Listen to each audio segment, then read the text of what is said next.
The inciting incident in your book is the point at which the action truly kicks off, where your protagonist or protagonists are thrown into the plot and things just really start moving from there. I mean, in a book like The Hunger Games, it's really when Katniss volunteers as the tribute. I mean, that's kind of the big inciting incident there, and it throws her on a path towards the Capitol and towards the games.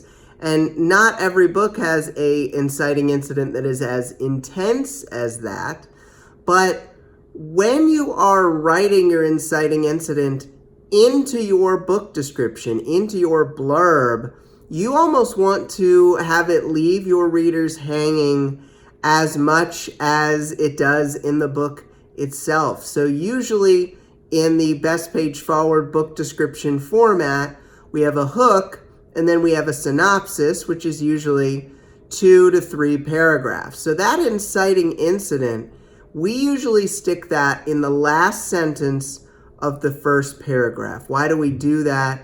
Well, the whole point of the blurb is to get people moving all the way through to the point that they have to buy if they want to find out more. And every jump from one paragraph to the next comes with its own challenges.